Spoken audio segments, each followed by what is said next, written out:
How to tag all followers on Facebook. To get started, first of all go ahead and open up the Facebook application.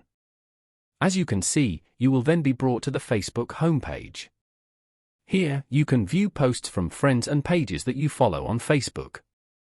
On this page, scroll down and go over to any post on your feed. Then, tap on Comment under the post. Here, you can view all the comments on this post.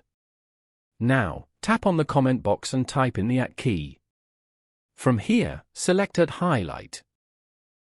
Then, tap on the Send button beside. This tags all of your followers to this comment. You can repeat the same steps to tag your followers to other posts as well. Following these steps, you can easily tag all followers on Facebook. Thank you for watching. Please leave a like if this tutorial helped you, or leave a comment below if you have any questions related to the video.